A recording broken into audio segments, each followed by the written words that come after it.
Madeira, pour demander de l'aide pour un frère qui était dans le terminal de Campeche. Et il a parlé pour confirmer que j'avais bien appelé.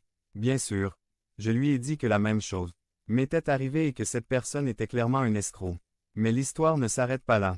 Au fil du temps, j'ai continué à recevoir des appels d'amis pasteurs ou de connaissances de diverses régions de la République me demandant la même chose. Et si j'avais appelé pour demander de l'aide pour un supposé frère qui se trouvait dans le terminal de ces villes.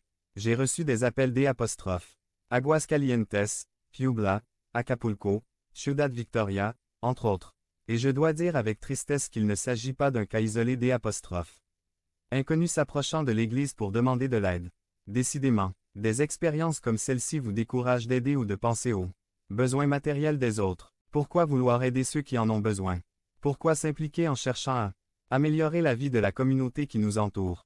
Comment pouvons-nous nous impliquer, en tant que chrétiens, pour que la qualité de vie des personnes dans nos communautés soit meilleure, plus juste, plus équitable, plus digne? Comment pouvons-nous contribuer à la paix et à la tranquillité dans notre quartier, notre ville et notre pays? Autant de questions liées aux questions de justice et de miséricorde, qui constituent notre nouvelle série de sermons. Ce mois-ci, nous réfléchirons à notre rôle de chrétien pour rechercher la justice autour de nous et la pratique de la miséricorde envers les nécessiteux, les dépossédés, les malades, les abandonnés, les faibles, les vulnérables. Nous espérons que nos réflexions bibliques nous mèneront à des actions saintes pour la gloire de Dieu. Aujourd'hui, nous commençons par considérer comme une question initiale. Pourquoi faire justice et miséricorde? Cela peut paraître évident, mais ce n'est pas le cas. Nous devons reconnaître qu'en tant qu'Église évangélique, nous en sommes à peine à nos balbutiements. Sur ces questions, nous commençons tout juste à prendre un peu plus conscience de l'importance d'investir nos vies, nos ressources et notre temps pour rechercher une vie meilleure pour notre ville et alléger les besoins matériels et physiques des autres. Je crois qu'il existe des idées fausses qui ont retardé le développement de ces domaines au sein de l'Église évangélique du Mexique. L'une d'elles est de voir la personne selon un dualisme anthropologique.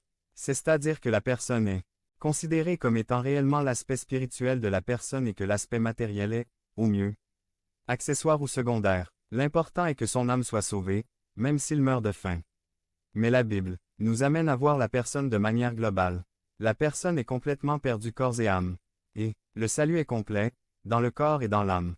Ainsi, les aspects matériels de la personne sont également importants et méritent d'être pris en compte, comme la santé, le logement, la nourriture, l'emploi, etc.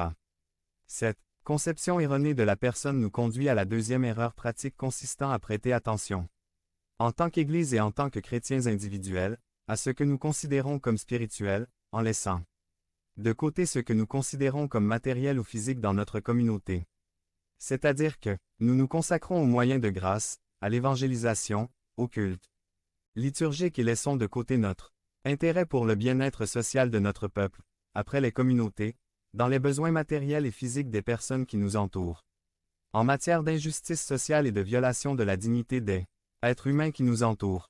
Mais nous devons nous rappeler que nous ne pouvons pas diviser entre le profane et le sacré, sinon tout est dans le domaine du sacré et notre engagement en tant que chrétiens. Dans le monde est d'être lumière là où nous sommes et d'être celle là où le Seigneur nous place.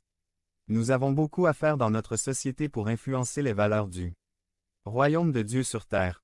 En bref, à cause de ces concepts erronés et des pratiques ou de l'apathie à cet égard qu'ils provoquent en nous, il est nécessaire de nous demander pourquoi faire justice et miséricorde en tant que croyants en Jésus-Christ.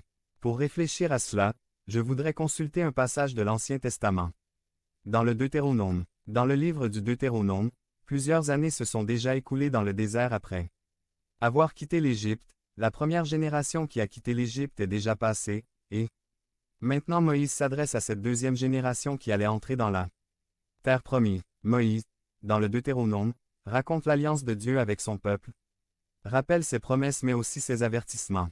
Moïse lui-même n'allait pas entrer dans la terre promise, mais il veut s'assurer que la nouvelle génération comprenne sa dépendance et sa relation avec le Dieu de l'Alliance. Il leur dit dans Deutéronome 9, 1-6, « Écoute, Israël, aujourd'hui tu vas traverser le Jourdain, pour entrer et déposséder des nations plus grandes et plus fortes que toi, qui habitent 545, dans de grandes villes avec des murailles qui atteignent le ciel. Lorsque l'Éternel, ton Dieu, les aura chassés loin de toi, ne pense pas. L'Éternel m'a amené ici, par ma justice, pour prendre possession de ce pays. Non, l'Éternel chassera ces nations à cause du mal qui les caractérise. 5. Ce n'est donc pas à cause de votre justice ou de votre justice que vous allez prendre possession de leur pays. Comprenez bien que vous êtes un peuple têtu, et que votre justice et votre justice n'ont rien à voir avec le fait que l'Éternel, votre Dieu, vous donne en possession ce bon pays. Plusieurs choses sont établies ici depuis le début. Le peuple allait conquérir des gens plus forts qu'eux. Dieu allait délivrer ces gens qu'il était humainement impossible pour Israël d'atteindre. Cette attitude miséricordieuse de Dieu envers son peuple n'était fondée sur aucune sorte de justice personnelle ou de droiture de sa part. Autrement dit, Dieu ne faisait pas cela pour Israël parce qu'ils étaient meilleurs que ces nations. Il ne devrait jamais penser que c'était une sorte de récompense pour eux ou qu'ils l'avaient mérité. Grâce à leurs efforts personnels et à leur droiture, il n'est en aucun cas clair qu'ils étaient un peuple têtu et que les bénédictions de Dieu n'étaient pas le résultat ou la récompense de leurs bonnes actions. En d'autres termes, la faveur ou la bénédiction de Dieu n'était pas quelque chose qu'ils avaient gagné ou que Dieu leur était redevable de leurs bonnes actions. Mais cette bénédiction était due au fait que Dieu est juste et a manifesté son jugement contre ces nations méchantes et pour accomplir sa promesse d'alliance envers son peuple, parce qu'il est le Dieu d'Abraham, d'Isaac et de Jacob. Pour entrer dans cette réflexion sur la justice et la miséricorde, nous devons commencer par poser les bases de notre relation avec Dieu. Nous sommes en relation avec Dieu non pas parce que nous sommes des personnes droites, justes et impeccables. Comme Israël, nous sommes tétos. Si la base de notre relation avec Dieu était nos œuvres ou notre justice personnelle, nous serions perdus. Comme avec Israël, Dieu entre en relation avec nous de sa propre initiative et souveraineté, et surtout, par sa grâce. Dieu ne nous doit rien, il ne récompense pas notre justice en ayant une relation avec nous. Nous l'avons uniquement parce que c'est un Dieu bon qui tient toujours ses promesses. De cette façon, lorsque nous pensons aux autres, à ceux qui sont dans le besoin, à la situation des personnes qui nous entourent, ne pensons pas que nous sommes là parce que nous sommes meilleurs ou parce que nous sommes si justes que Dieu nous doit toujours une bénédiction. Nous ne devons pas mépriser les autres, les considérer comme ayant moins de dignité, ou avec une attitude de jugement sévère comme si nous étions meilleurs qu'eux. Quelle a été votre réaction lorsque vous avez vu la tragédie qui s'est produite dans l'État d'Hidalgo, où sont mortes plus de 100 personnes qui volaient du carburant? Certes, nous ne pouvons nous empêcher de voir leur responsabilité dans tout cela, à savoir que s'ils avaient agi correctement face à cette fuite de carburant, beaucoup seraient en vie et en bonne santé, mais en même temps, nous devons garder nos cœurs de penser que 546, nous sommes meilleurs qu'eux et que nous n'aurions en aucun cas agi de la même manière, car peut-être n'êtes-vous pas tenté de voler de l'essence dans un point de vente clandestin, mais peut-être êtes-vous tenté de verser des pots de vin aux autorités pour que les procédures soient plus rapides ou pour éviter une amende. Ou encore, vous êtes tenté de ne pas respecter votre horaire de travail, de falsifier l'utilisation des indemnités journalières ou de modifier certains chiffres pour améliorer l'apparence de votre rapport. Nous ne sommes pas meilleurs et nous n'avons pas de quoi nous vanter, mais seulement la grâce du Seigneur et cela doit nous conduire à l'aimer, à le craindre et à lui obéir.